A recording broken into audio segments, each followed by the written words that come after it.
I know this. Oh, my God, get me and I know this. And we have to na open la issue.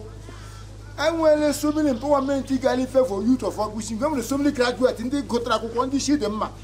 And when so many people on them on Hanano, but no empowerment. I am with Tony and then when to Gurus or them man, okay, me pobodo adri. Yamana Ario, Sibicon, Abatrani, or saying Maca.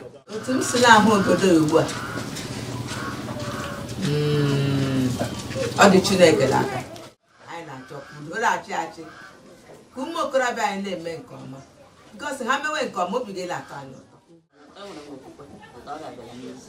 Enwere m okwukwe ihe ga-adị ndụ obodo a dịkwara ọnwụ dịkwara Abia steeti. Biko ana m arụ unu ndị gọọmenti biko ndị ọdịnaka nyere anyị aka ụzọ ụmụawa tipa na-agba ya abịakwuru ojele ihe ahụ.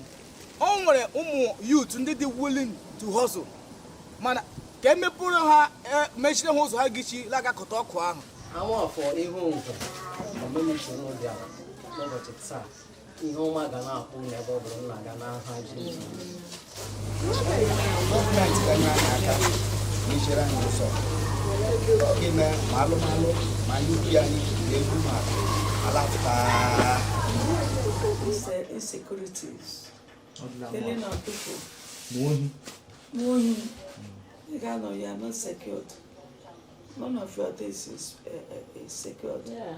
No matter how careful you do that. Yes. But that's why you do.